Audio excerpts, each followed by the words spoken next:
भैंस में और गाय में क्या फर्क है? कुछ फर्क है क्या भैंस और गाय में? हाँ, एक फर्क है, मैं बताऊं क्या? भैंस का दूध गाढ़ा होता है, गाय का दूध पतला होता है। भैंस के दूध का भाव ज्यादा है, गाय के दूध का भाव कम है। ये फर्क है ना? हाँ।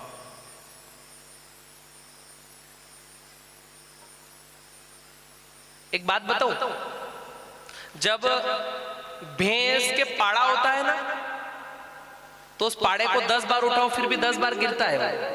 बड़ी मुश्किल से उसको उठाना पड़ता है महाराज, है ना? बड़ी मुश्किल से उसको उठाना पड़ता है पाड़े को। ने अगर गाय बछड़े को जन्म देती है तो बछड़े को उठाना पड़ता है क्या? गाय के बछड़े को कभी उठाना पड़ता है? बोलो, नहीं उठाना पड़ता है ना? वो खुद उछल कूद करता है ना, चंचल रहता है ना? अब यूं बताओ कि अगर हम गाय को घर से खेत की तरफ ले जाते और अगर उसका बछड़ा घर पे रहता है ना, तो वो गाय बड़ी मुश्किल से खेत की तरफ जाती है। खींच खींच के ले जाना पड़ता है उसको खेत की तरफ, है ना? ले जाना पड़ता है नहीं? अगर भैंस का पाड़ा घर पे, भैंस को घर से छोड़ो, वो सीधी खेत पे जाके रुकेगी। ठीक है? अब उधर खेत की तरफ से छोड़ो, आप खेत की तरफ से अपन छोड़ेंगे ना, तो गाय को अगर वहां से छोड़ेंगे, गाय दौड़ती हुई घर पे आएगी अपने बच्चे के लिए। आती है नहीं आती? बोलो, है ना? आती है ना? ने भैंस खाई इतना लेती है, वो चलती है ऐसी है कि बिल्कुल ठप ऐसे, उसको उसकी औलाद से कोई मतलब नहीं। बच्चे के जीवन में अगर गाय का दूध पिलाओगे तो आपका बच्चा बछड़े के जैसे रहेगा, चंचल। भैंस को दूध पाऊंगा कि तो औलादा पड़ी रहेगा बिस्तर में पाड़ा हर की, कोगा 10 बार तो भी नहीं होने का। क्यों? दूध को असर है। काई को असर है? दूध को। भैंस का दूध कभी भी बच्चों को नहीं पिलाना। गाय का दूध पिलाना है। गाय का? अच्छा, कौन कौन माता पिता अपने बच्चों को सिर्फ गाय का दूध पिलाते हैं? हाथ खड़ा करो। सिर्फ गाय का दूध? हाँ, बाकी सब भैंस को? हाँ, हाँ? महाराज, पाड़ा की पड़ी रे औलादा, भैंस को दूध पिलवा रही। बच्चे को अगर चंचल बनाना है, बच्चे का माइंड शार्प रखना है, गाय का दूध दूध नहीं, शास्त्र में गाय के दूध को अमृत कहा है ना? और फिर गाय देसी या गिर गाय होना तो और अच्छा रहता है ना? जर्सी गाय के दूध में पिलासपन नहीं रहती है, जितनी जर्सी गाय के दूध में नहीं रहती उससे ज्यादा देसी और गिर गाय के दूध में पिलासपन रहती है महाराज। तो गाय का दूध बच्चों को पिलाना प्रारंभ करें, है ना? गौशाला नहीं उपाय, एक हिंदू एक गाय। गौशाला से कोई उपाय नहीं हो सकता है गो हत्या पर। गो हत्या को रोकना है तो एक हिंदू एक गाय। मेरे को इतना लगता है कि जितने हिंदू की आबादी इतनी गाय की भी नहीं है, गाय भी नहीं बची। अगर इसी तरह रहा ना तो गाय को हम फोटो में दिखाएंगे बच्चों को कि ये गाय है। क्या है?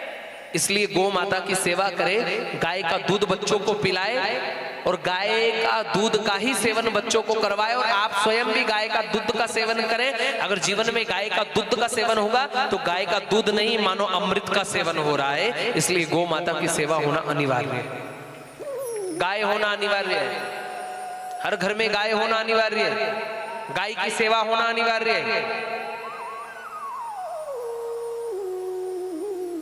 एक बात और तो भैंसिया का झुंड में पाड़ा में छोड़ो, वो मणि मां ने होती भी नहीं सकती, होती सके मणि भैंसी के झुंड में पाड़ा छोड़ दो, वो मेरी मां ने होती नहीं सके। ने काम करो, गाय का झुंड में गाय का बछड़ा छोड़ दो, पाड़ो हो दे।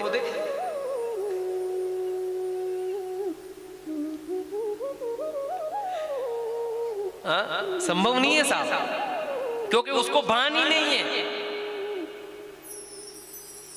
है ना?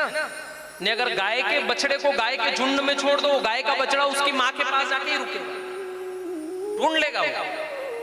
ये फर्क है साहब हमारी सनातन संस्कृति में, है ना? तो थोड़ा सा अपनी सनातन संस्कृति की तरफ बढ़े।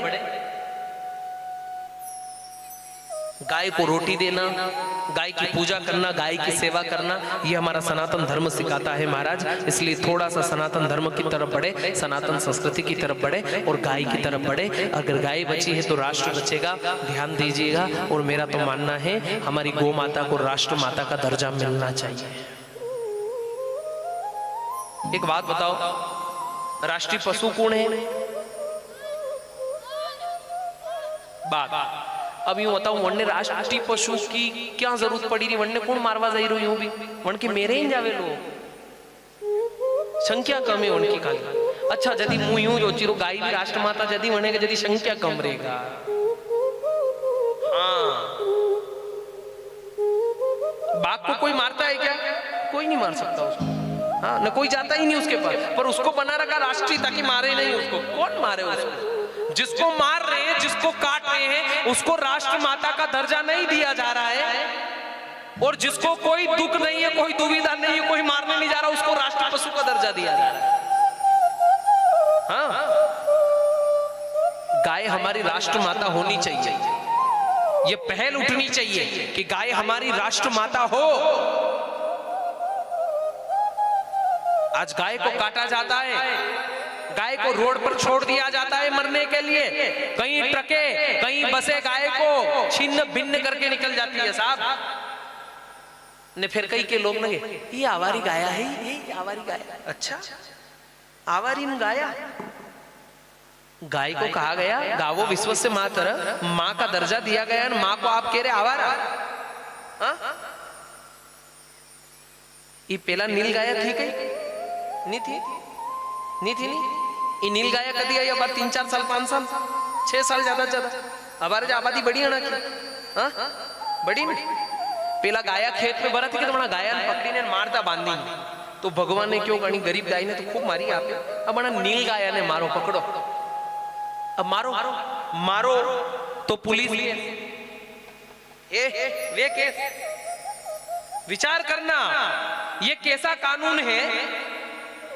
नील गाय को मारने पे पुलिस केस है और गौ माता को मारने पे कोई केस नहीं।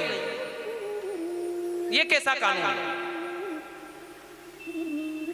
हाँ, सब दुकाना चली, सबको मुंडो भरी हो तो को,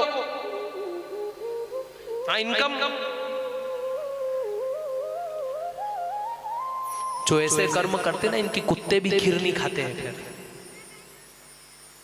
जो गाय को काटने के लिए बेचते हैं ना, हम हिंदू ऐसे हो गए हैं कि जब तक गाय दूध देती ना तब तक तो अपने घर में रखते हैं, और गाय दूध देना बंद कर देना तो हम रोड पे छोड़ देते हैं। हम ऐसे हिंदू हो गए, सिर्फ नाम के हिंदू हो गए हैं हम।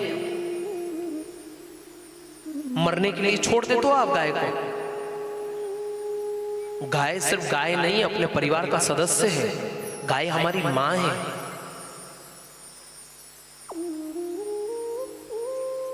गाय की महत्वता को समझने की कोशिश करिए आप।